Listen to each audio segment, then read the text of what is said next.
Assalamualaikum warahmatullahi wabarakatuh. Perkenalkan, nama saya Khairani. Di sini saya akan mensimulasikan dari mata kuliah strategi pembelajaran dengan topik memecahkan masalah lingkungan limbah industri.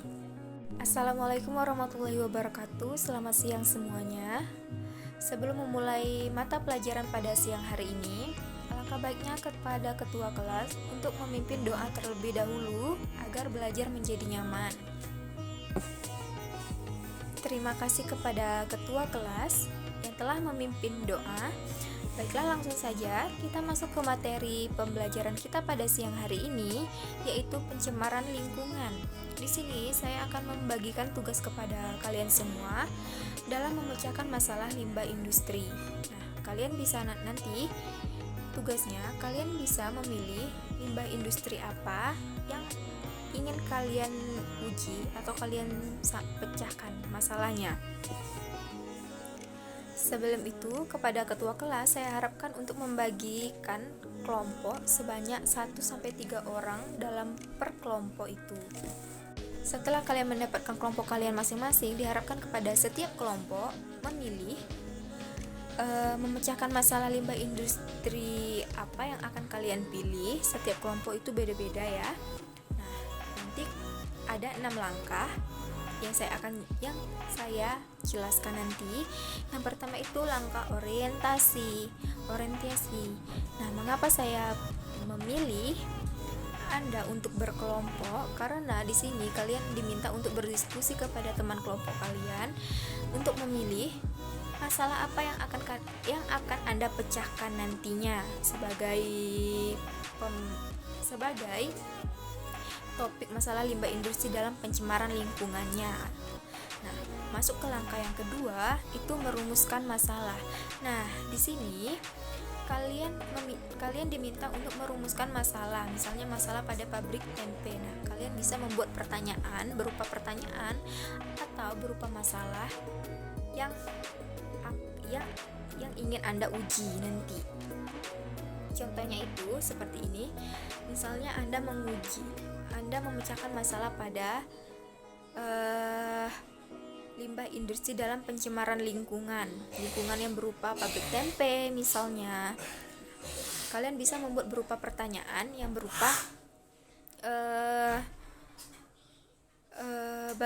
apakah limbah pembuatan tempe berbahaya pada dampak manusia dan lain-lain. Anda bisa membuatnya seperti itu, dan itu sebagai contohnya saja ya.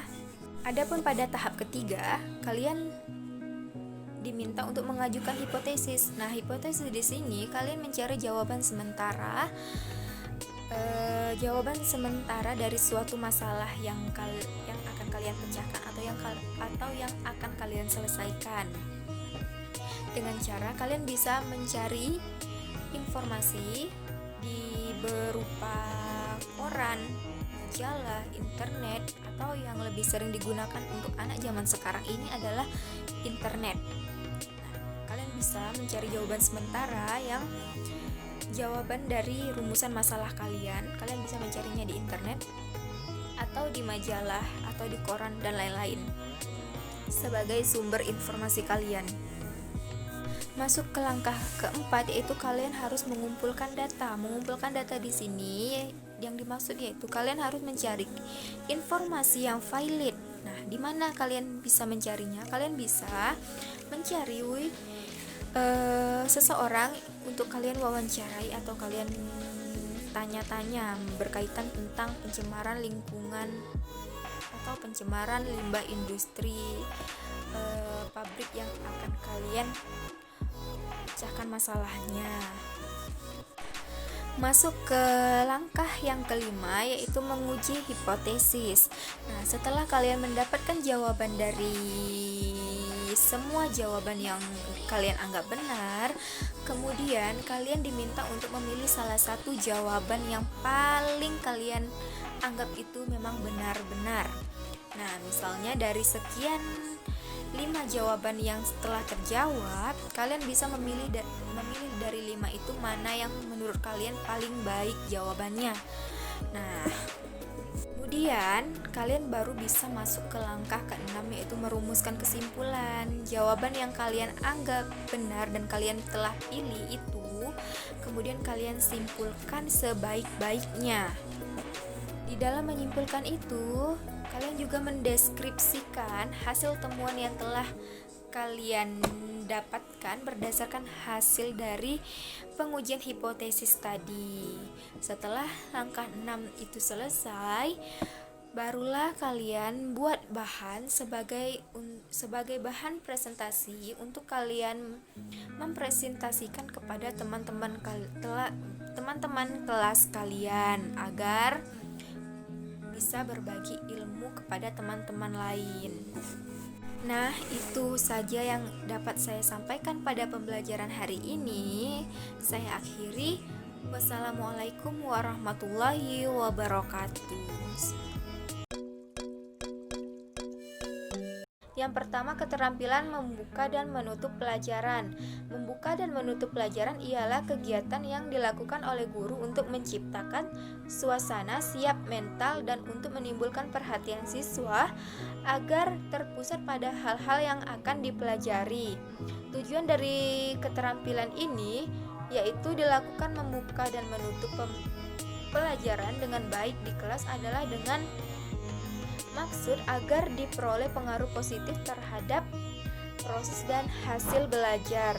Yang kedua, keterampilan memberi penguatan adalah segala bentuk respon, apakah bersifat verbal ataupun nonverbal, yang merupakan bagian dari modifikasi tingkah laku guru terhadap tingkah laku siswa, yang bertujuan memberikan informasi bagi si penerima atas perbuatan sebagai suatu dorongan atau koreksi. Adapun tujuan dari keterampilan memberi penguatan ini, yang pertama meningkatkan perhatian siswa, yang kedua memudahkan siswa dalam proses belajar, yang ketiga membangkitkan dan memelihara motivasi, yang keempat mengandalkan dan mengubah tingkah laku yang berproduktif, yang kelima mengembangkan dan mengatur diri sendiri dalam mengajar, dan yang terakhir mengarah cara berpikir tingkah laku.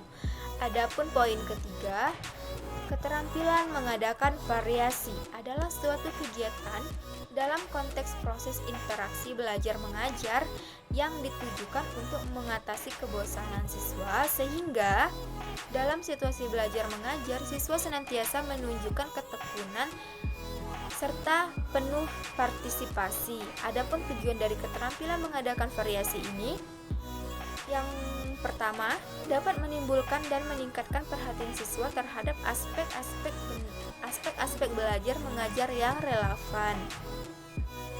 Selanjutnya masuk ke poin keempat, keterampilan menjelaskan. Ialah keterampilan menyajikan informasi secara lisan yang diorganisasikan secara sistematis untuk menunjukkan adanya hubungan antara satu bagian dengan lainnya. Adapun tujuan dari keterampilan menjelaskan ini membimbing peserta didik dalam memahami materi yang dipelajari. Selanjutnya yang kelima, keterampilan membimbing diskusi. Diskusi kelompok adalah suatu proses yang teratur yang melibatkan muka yang informal dengan berbagai pengalaman atau informasi. Maaf sedikit ralat, di sini saya akan menjelaskan ulang. Keterampilan membimbing diskusi itu adalah suatu proses yang teratur yang melibatkan sekelompok orang dalam interaksi tatap muka yang informal dengan berbagai pengalaman atau informasi serta pengambilan kesimpulan atau pemecahan masalah. Masuk poin ke-6, keterampilan mengajar kelompok kecil. Nah, ini dilakukan agar guru bisa mengadakan pendekatan secara pribadi, mengorganisasi, membimbing, dan memudahkan belajar. Pengajaran ini memungkinkan guru memberikan perhatian terhadap setiap siswa serta terjadinya hubungan yang lebih akrab. Adapun poin ke-7, keterampilan mengelola kelas adalah keterampilan dalam menciptakan dan mempertahankan kondisi kelas yang optimal guna terjadi proses belajar mengajar yang serasi dan efektif. Adapun tujuannya salah satunya mewujudkan situasi dan kondisi yang kondusif. Masuk ke poin terakhir yaitu ke-8, Keterampilan bertanya merupakan bagian dari yang tidak terpisahkan dalam rangka meningkatkan kualitas, proses dan hasil pembelajaran yang sekaligus merupakan bagian dari keberhasilan dalam mengelola kelas. Adapun tujuan dari keterampilan bertanya ini, yang pertama memotivasi, yang kedua melatih mengemukakan pendapat, yang ketiga merangsang dan meningkatkan kemampuan berpikir, yang keempat melatih berpikir divergen, yang terakhir mencapai tujuan belajar. Nah, sekian dari penjelasan dari saya. Salah dan kurang mohon dimaafkan. Saya akhiri. Wassalamualaikum warahmatullahi wabarakatuh.